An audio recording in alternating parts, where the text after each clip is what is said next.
I'll be in the car. Glasses? Yes.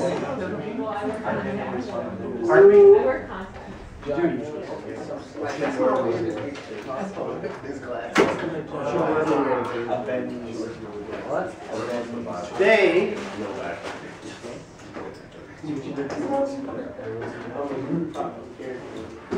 Today we're going to continue on a topic that is fundamentally important to a just social system. Corey. I'd like to see your face in that.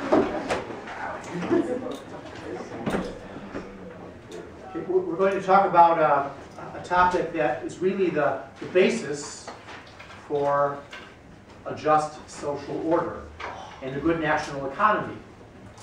And that is something called the just wage.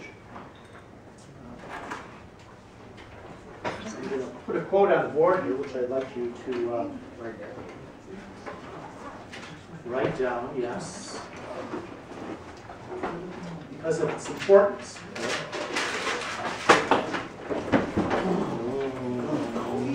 Oh! Dwight. Oh, yeah. I'm not a shooter.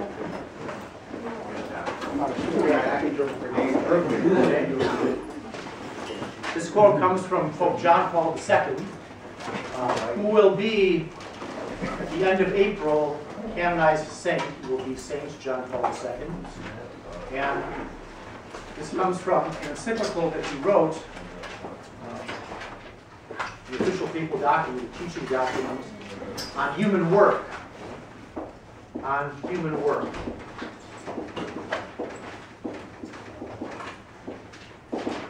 And in this document, he talks about a just wage. And he says, a just wage is the concrete means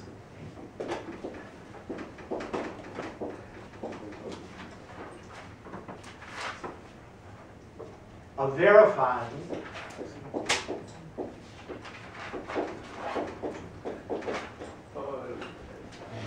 the whole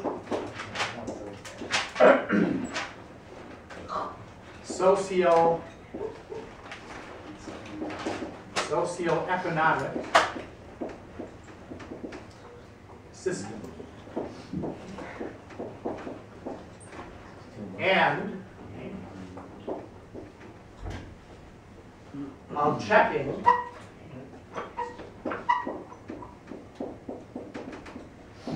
its functioning justly.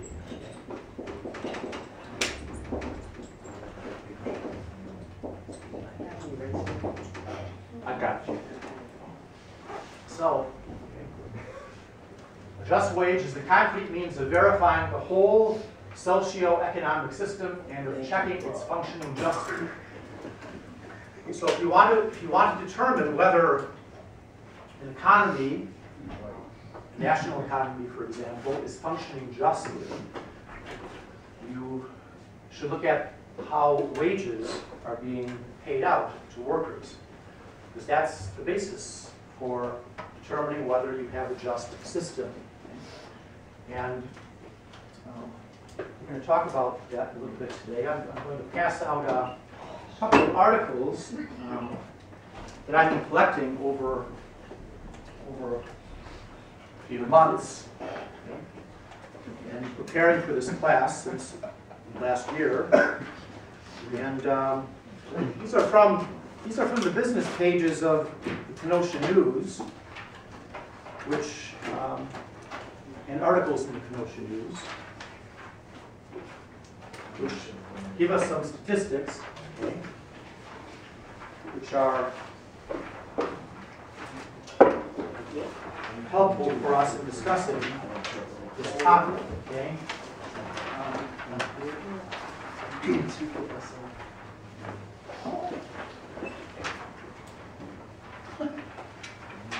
If you could look at the page, it says firms thrive despite tepid economy. Okay? This is from last November, November 6th. This is from the Kenosha News, the business page. My bad. Just, yes. On the right-hand column in the middle, it talks about corporate profits, okay, equal 12.5% of the economy in April-June quarter. Okay. Then it goes on to talk about flat pay. Get down a little bit, that's the bold. Wages and salaries equal 42.6% of the economy, okay. But the bottom paragraph on that middle column, okay, corporate revenue rose as the economy recovered. We're talking about the economy recovering after taking a downfall in 2007-8. But, okay, workers haven't benefited much. With unemployment still high, they've had little leverage to demand higher pay. Many have been happy to just have a job. And then the next column, okay, smaller paychecks have deprived Americans of money to spend. Okay. In the 30 years before the recession, consumer spending grew 3.4% a year. Since 2010, just 2.2%. Okay. The stock market gains have boosted total U.S. household wealth, but they haven't enriched most Americans. The wealthiest 10% of households own about 80% of the stocks. Okay? That tells you a good indicator of where the money is. Okay? And if you go to the right-hand column now, where it says globalization, okay? Rising international competition has lowered wages as a share of the economy in most developed countries. Okay? Rising international competition has lowered wages as a share of the economy in most developed countries. And I penned in a word there. I don't think it copied out all of what I wrote. Okay. What I wrote on the side there in the column was outsourcing. That's what it's called. Okay. Outsourcing. Okay. You have a business and you can look and say, well, okay, if I outsource my business, if I pick up and move out of Kenosha to some other country, the Far East or the Middle East, Bangladesh, for instance, or South America, okay, I can get cheaper labor. Okay, that's what outsourcing is. And well, if you turn over this page to the other side, okay, this was from September 11th of 2013 from the Kenosha News. The bottom there, well, it talks about the income gap widens, okay? And the gulf between the richest 1% and the rest of America is its widest since the Roaring '20s. The very wealthiest Americans earned more than 19% of the country's household income last year, their biggest share since 1928, and the year before the stock market crash. Okay? And if you go to the bottom paragraph where I have a little a line drawn, since the recession officially ended in June of 2009, the top 1% have enjoyed the benefits of rising corporate profits. Stock prices, 95% of income gains reported since 2009 have gone to the top 1%. Okay? Well, another little fact I have written on the side there, okay? I got that from another article, which I didn't reproduce in total here. CEO compensation, that's the chairman of the board, so to speak, of the companies, okay, has increased more than 725% since 1978. Okay? So these heads of the big companies, the CEOs, their income has increased, you know, more than 7 times since 1978. Okay? And 1978, you know, around that time is when outsourcing began to be popularized. Okay? Why are CEOs getting so much money? Well, this is the reason, because if you are the head of a company and say, okay, I'm going to pick up out of Kenosha and move to another country where I can pay, you know, basically slave wages, okay? What does that mean for the shareholders? Those who are the owners of the company, who have bought shares in the company, what does that mean for them? What does it mean? You know? They make more money. They're getting a bigger profit. And because they're getting a bigger profit, they're rewarding the CEOs for giving them a bigger profit. They're raising their wages. So the CEO wages keep going up, you know, 7 times what they're, over 7 times what they were making, you know, back in 1978. And, but who suffers, okay? The workers suffer. They're not getting paid, okay? So the rich are getting richer, you could say, and the poor are getting poorer. That's not a just system. Okay? And Pope John Paul II, you know, in writing this encyclical on human work, you know, he's talking about a just wage being the concrete means of verifying the whole socio-economic system. And that is something that the CEOs are not really paying attention to. Okay? I have another article here that I found in the Kenosha News just a couple days ago. This is February 22nd. Okay? This article is on page 810 of the Kenosha News. Mexico car exports hit high gear. Okay? I mentioned last week, okay, I was in Mexico about 22 years ago, 23 years ago, studying Spanish for a couple of months, and I remember asking the people down there, because GM and Ford had plants down in Mexico, and I said, are workers paid a wage where they can afford running water in their homes? And I was told, no, they don't. Okay? They were earning back then, in the mid-'80s, about $1 an hour. Okay? And this article, okay, what am I getting now? This article from a couple of days ago says that the Mexican workers today are earning $2 an hour. Okay? That's basically 20 some years later. Okay? Or thereabouts. Okay? And it says Mexico's roughly 580,000 auto workers are paid about $16 a day. Okay? $4 less than what the average U.S. auto worker is paid every hour. More than half of all Mexican workers earn less than $15 a day. And it talks about how unions have not been a reality down in Mexico. I remember seeing stories on this on the news about maybe 15 years ago. The United Auto Workers, they're the union for the auto workers throughout the country, they were trying to go down to Mexico to organize them in order to negotiate for better wages. Well, they weren't really allowed to do that. You know, the government said, you know, get out of here. Okay, you don't want unions here.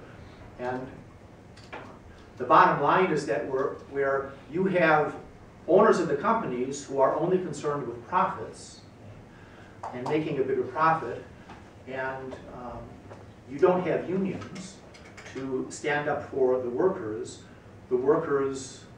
are unjustly paid. Okay? They're not paid a just wage. The workers suffer. Okay? Yes? Nowadays, me and Mike just got known in class, but he did a presentation on unions. And he said nowadays the government has passed laws to where people are given a certain amount of money for minimum. They are regulated for 40 hours a week, or if they go over that, then they're paid overtime. And there was another one. Remember, Mike? Yeah, I don't know. Oh, and like health as well. Like there was a law passed that every worker would get this, is what the unions do. But now that that's available, do we still need the unions or not?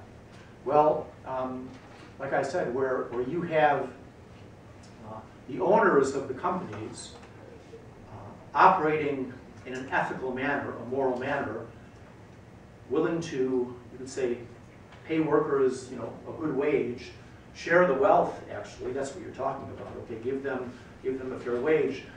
You may not need a union. Okay, my father worked at a steel company where the owner of the company, because he didn't want to deal with unions, he just paid a good wage, the wage that the other steel companies with unions were paying, and all the benefits. So then you don't need that.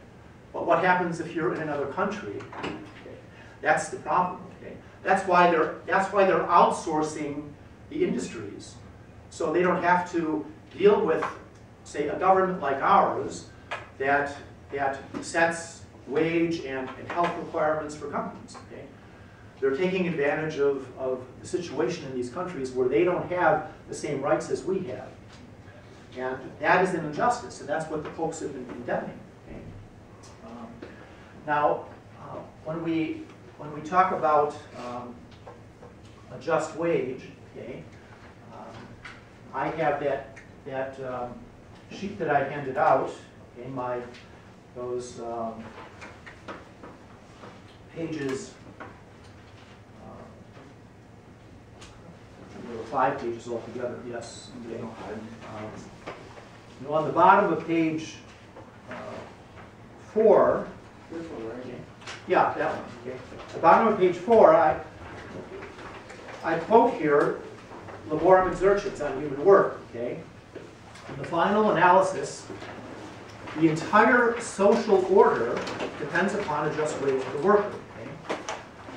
In fact, I quote here what I wrote on the board. Okay. The justice of a socio-economic system, its just functioning, deserve in the final analysis to be evaluated, in which a man's work is properly remunerated in the system. Here we return once again to the fundamental principle of the whole ethical and social order, the principle of common use of goods. Okay. Now, all these concepts tie together. Okay? The common use of goods, the universal disposition of goods. God gives the earth for everyone, not to be hoarded by a few. Okay, and so the just wage is a way of realizing this principle of the common destination of goods. Because if you're not getting paid a decent wage, how can you afford to buy goods that your family needs? You live in poverty, and that's an injustice. That's why the Pope talks about the common use of goods, the universal destination of goods, is tied in with this idea of a just wage. And in every system, he says, regardless of the relationships, fundamental relationships between capital, the owners of the companies, and labor, wages, that is to say, remuneration for work, are still a practical means whereby the vast majority of people can have access to these goods, which are intended for the common use. If you're starving, you can't buy goods. You can't buy food, you can't buy housing, you can't buy the things that you need to just have a basic level of living, okay, that's decent, okay? Both the goods of nature and manufactured goods. You can't buy them unless you have a good wage. If you're paying a good wage, then the national economy prospers. Because people have money to buy goods, and you would think that our manufacturers would realize this, okay? Because if you don't have money to buy the goods, well, the goods that you're manufacturing, shipping back here, people are too poor to buy them, well, that's not good for an economy. Okay? And in the bold I have here, a just wage is the concrete means of justifying the whole socioeconomic system, checking its functioning justly. Okay? That is the principle that we're operating under. Okay? And what does that mean? Okay? Well, the next paragraph, okay, this means of checking the concerns This means of checking, verifying, concerns above all the family. Because if you're talking about a just wage, you're talking about concern for the family. Just remuneration for the work of an adult who has responsibility or is responsible for a family means remuneration which will suffice for establishing and properly maintaining a family and providing security for the future.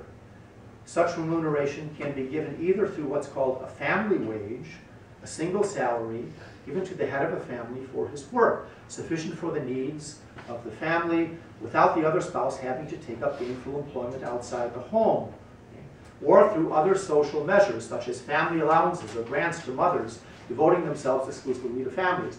Now what he's talking about here is a just wage should be a wage where a man can work, have a house, have a little set aside for education of his children, things like this, where his wife doesn't have to go out and work, where his children don't have to go out and work, to supplement the income, to have a decent way of living. And when he talks about other social means, family allowances, there are ideas proposed that we should be paying mothers for, if they're not out in the workplace, if they're staying home raising children, pay them something, give them something to show that, that we appreciate the work that they're doing. If mothers are caring for the little children at home, give them, the state should give them something. Give them a stipend of some type, so that they don't have to go out and work. Because there's a value to the mothers staying home and educating and forming their children. Now, it goes on to say that experience confirms that there must be a social reevaluation of the mother's role, of the toil connected with it, and the need that the children have for care, love, and affection, in order that they may develop into responsible, morally, religious, mature, psychologically stable persons. It will redound to the credit of society to make it possible for a mother, without inhibiting her freedom, without psychological or practical discrimination, without penalizing her, as compared with other women, to devote herself for taking care of children, educating them with their needs, which vary with age. Having to abandon these tasks to take up work outside the home is wrong from the point of view of a good society and of the family when it contradicts, hinders these primary goals of a mother's mission. I'm just going to put something up on the board here because in our society, when you're not paying a fair wage and the mother's almost forced to go out and work, that's not a good thing. That's what Pope is saying. And if you look at what is of more value,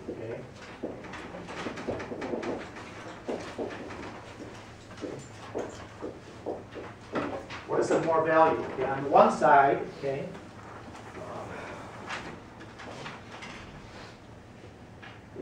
a mother,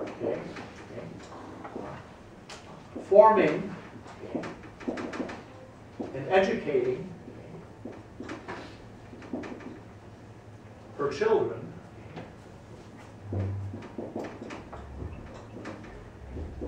in love, because that's what a mother does. Mother forms and educates her children. So what's of more value? This on the one side, versus,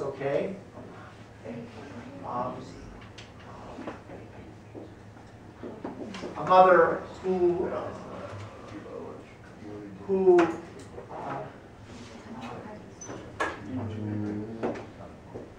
in the workplace outside the home,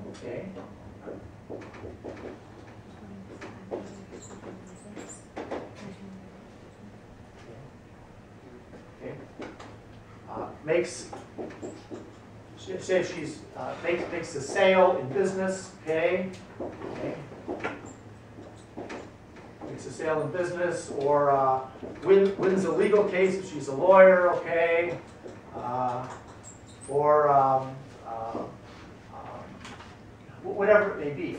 If you look at what is of more value in regard to a mother's job, forming and educating her children in love, or working outside the home and making a sale in business, winning a real case, whatever it may be, okay?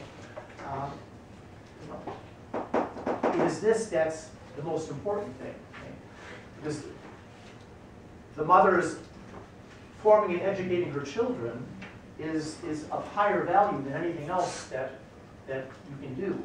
Even making a lot of money in the workplace. That's what the Pope is saying here, that the value, we need to reevaluate the mother's role. And even society should be paying mothers to stay home and form and educate their children when they're young, so she doesn't have to leave them and go out and work in the marketplace. Yes, you can make money doing these things, but this is a more value. That mother's role in forming and educating children, because a mother's love is irreplaceable. No one can replace a mother's love in forming and educating her children. Yes? I've had friends and stuff that said that their mom did everything that they could for them, and they had to leave work, and that was like the best example that she could set. They would say, like, even in the hardest times, she was able to still wake up in the morning and go work all day. Sometimes 2 jobs. So I have friends that, they always grew up in the best neighborhood. And they said because of that, I realized that my love. Well, sometimes they have to work. Exactly. But the best thing, what the Pope is saying here, and good psychologists say, is the best thing is for a mother to be there with her children. So she doesn't have to leave her children and go out and work in the workplace. So a just wage should be a wage where a man can earn enough of a living so the mother doesn't have to go out and work.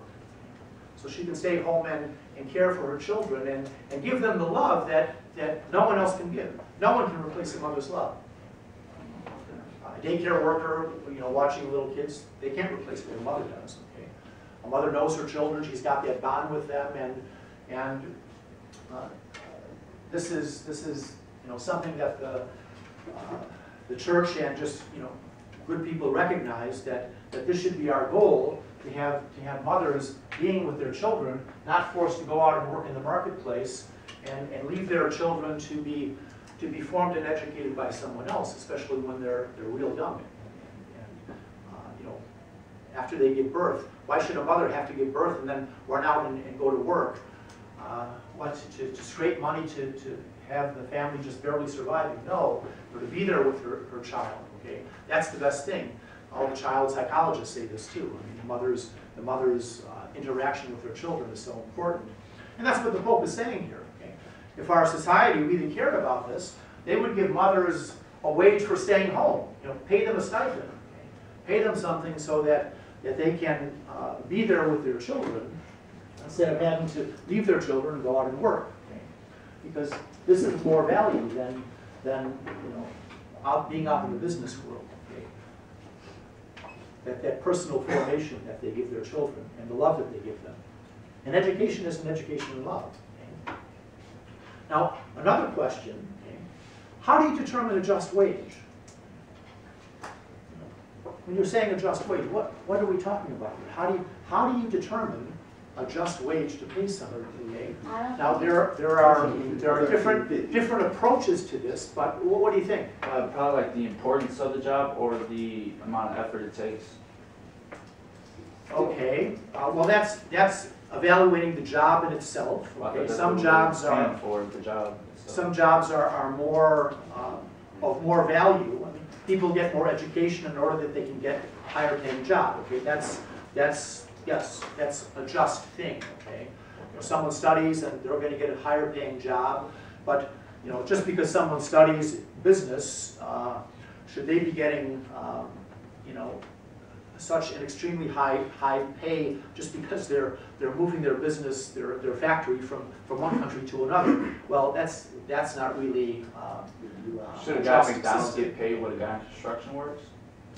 Pardon me? Should a guy that works at McDonald's get the same amount of pay as someone that works in construction? Yeah, I mean that's a good question. No. Most people would say no. That the McDonald's jobs when I was growing up, okay, it was mostly high school students that worked at McDonald's. They were all part-time jobs, and it was regarded as that. Okay. Now, because the manufacturing jobs are gone, even people that had those jobs are now working at McDonald's. Okay? As a result of the economic downturn and the outsourcing of industry, the middle class, you could say, is now getting much lower wages, and to demand that the McDonald's workers get a lot of money for their pay is not really realistic. But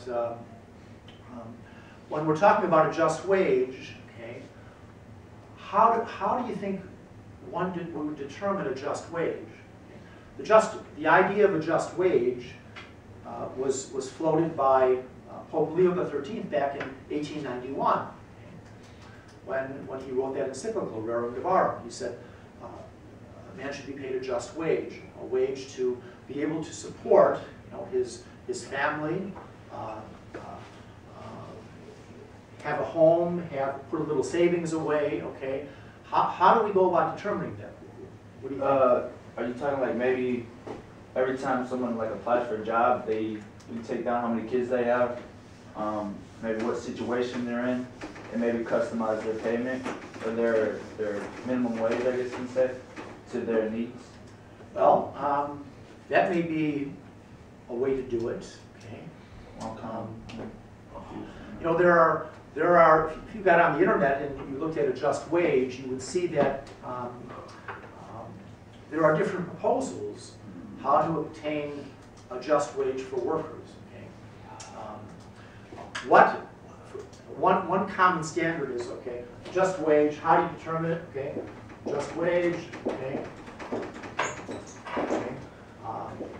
For say a married man, okay, with a wife, okay, and 3 to 4 children, okay. What does the average, you could say the average family, okay, a man and a wife with 3 to 4 children, okay, what do they need to live on? What amount of income? What income do you need to live on? Okay? What income is needed? Okay? What is needed to live a decent life? Yes. So you're saying I could have like 40 children? Woo! Just Never say I needed to support them all.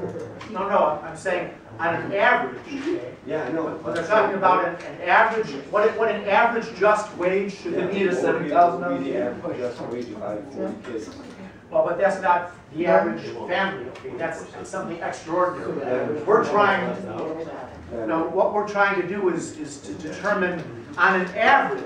Okay, for an average family. Okay, say a man with a wife, say 3 to 4 children. Okay, what would be the income needed to live a decent life? Okay, to have a a home. Okay.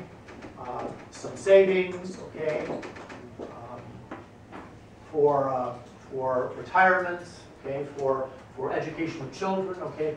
What would be needed for this on the average basis? That's what people try to do when they determine a just wage, okay. And another factor that comes into play here is where one lives, okay. The area where one lives. The area or state, okay? Area or state, okay? Where you live.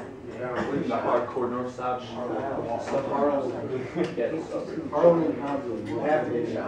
Because, well, in different states, in different parts of the country, okay, the standard of living may vary. Okay? In the South, in certain states, you may not need to have as much a wage to support this as you would in Chicago or New York. Okay, so that's another factor that can go into determining the just wage.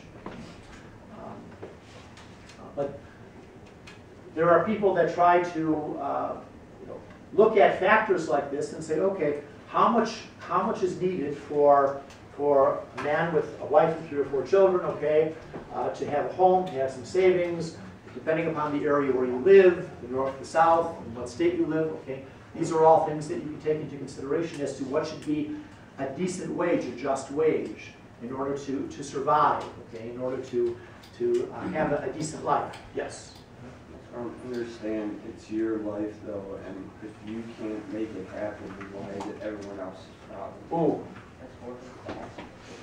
I understand if you have difficulties starting off, then maybe you should get help at first, but down the road, like, why is it our problem that you can't get it together?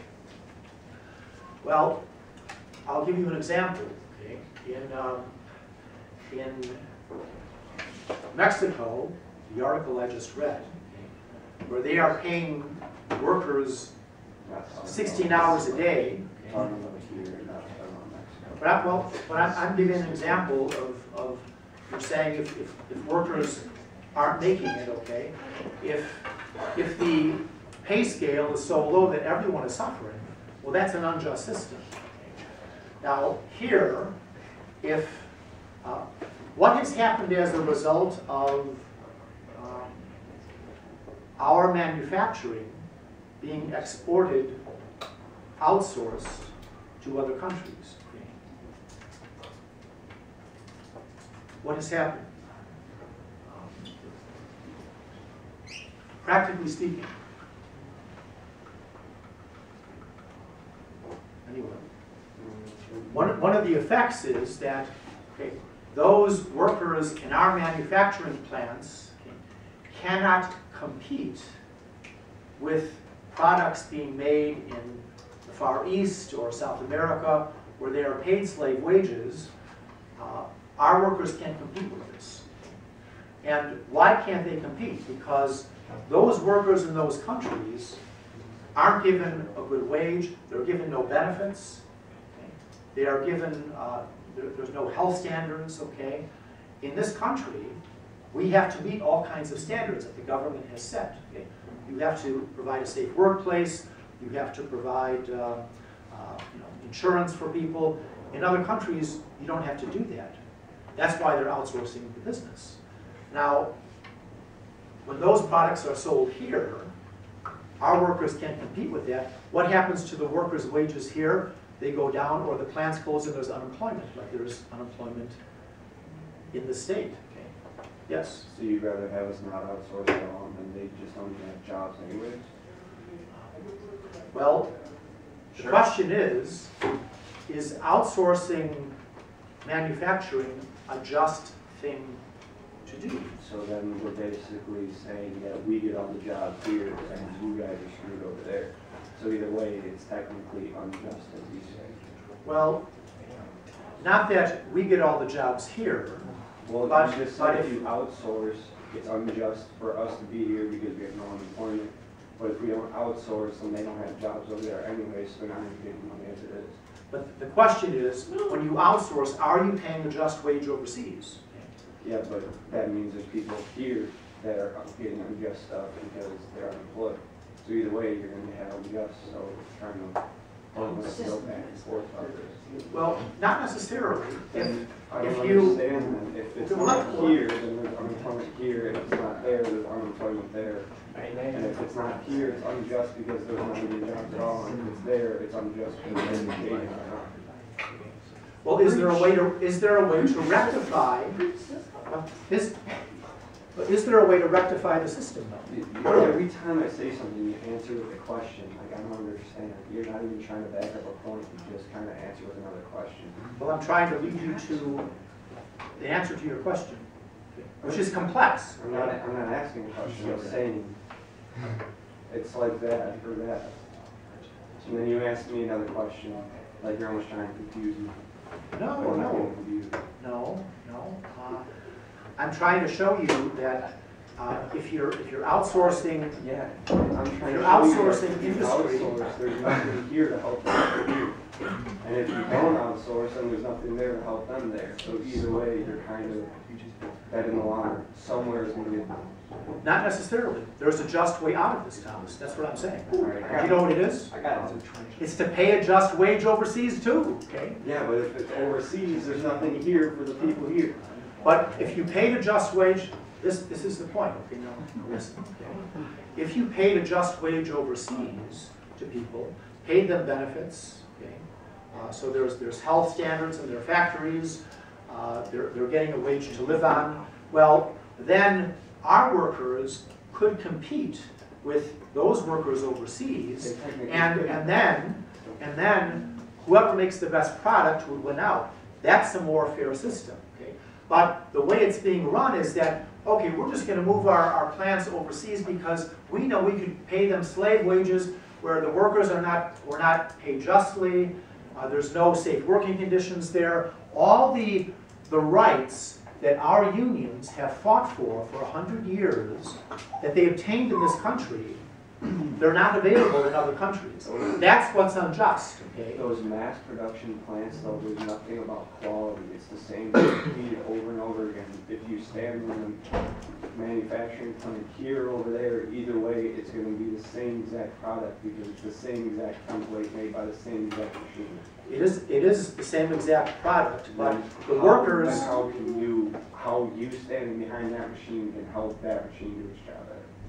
How is the product going to be any different? So I'm saying... The product isn't going to be different. Then you just said that whoever makes a better product wins out, but you can't make a better product because it's the same template over and over again. You're making the same thing. No. One can make better products. There are differences in production. If you're making like something specific, but if it's like a shoe, it's like they're gonna make Uggs and they're gonna make it the same exact way every single time. You're gonna make Jordans, they're gonna make it the same exact way every single time. There's nothing you can do to make it any better. So to say that job is gonna win out here or there by whoever makes it better is kind of wrong because it's the same exact thing. Oh, well, that may be true in some sense, okay? That if you have, if you're manufacturing some specific product, Someone's going to be screwed here or there. No matter where you go, someone always gets the short end of the stick and there's nothing just a minute, no, if you're the unlucky one, I'm sorry, there's something you can do, but I mean, obviously it's not just wages that has nothing to do with it. well, wages have a large part of what we're talking about because in these other countries, the workers in jobs there to begin with. Pardon me? But the other countries, they're not being paid a good wage. So are you saying that since we outsource, there's unjust wages here because people don't even have jobs now? I'll throw out the question, is it right to just pick up a company and move? Okay, what if you're employed let me answer your question. I'll answer your question. Let me just make my point out. If you worked at a plant here and if you worked at a plant here and the owner comes in one day and says, we're going to move to another country because I can get wages for 30 cents an hour or $1 an hour. Okay? Is that a just thing to do? Those people don't have wages over there anyway. So since you're moving, you're giving them money to the But you're not paying them just wages. It's Father Campbell. Well, the point is that now that you're just because you want someone to just wage, now you don't have a job over here, so either way it's unfair.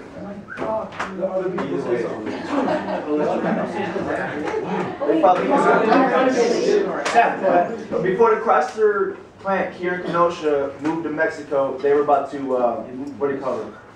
Yeah, they moved the plant to Mexico because they were having to close the company because the unions in the company were asking for too much wage, and then they couldn't pay the workers, so they were at to shut the plant down. So they moved to Mexico so they could still keep the plant running, or the people running the plant would be out of business.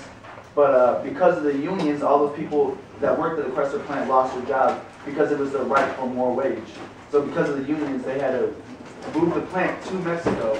But the unions, you say, are useful and are needed for the people that need less wage. Which is wrong. Did they have to move to Mexico? Yes, they had to move to Mexico because your unions that were in the Chrysler plant had moved there, or else they're at the close the plant. And that's why Chrysler doesn't want it anymore. Well, okay, just a minute. Okay. Now, the unions, granted, they demanded a certain wage, okay? But to say that the owners of the Chrysler plants or whatever auto plants had to move to Mexico in order to pay workers $2 an hour, no. But if the that is unions what were is supposed to unjust. help, why did they have to move in the first place? Pardon me? Why would they have to move in the first place? If the unions are supposed to help everybody, why would they have to move in the first place? Well, maybe they didn't have to. They were have to shut the plant down because the union workers wanted more money and they couldn't pay it. Well, Here in America, the people working here wanted more. that's a debatable thing. What's up? They would have had to close the plant. Well, they don't have to if they. You hear this? Shit don't I don't know what you're saying. They don't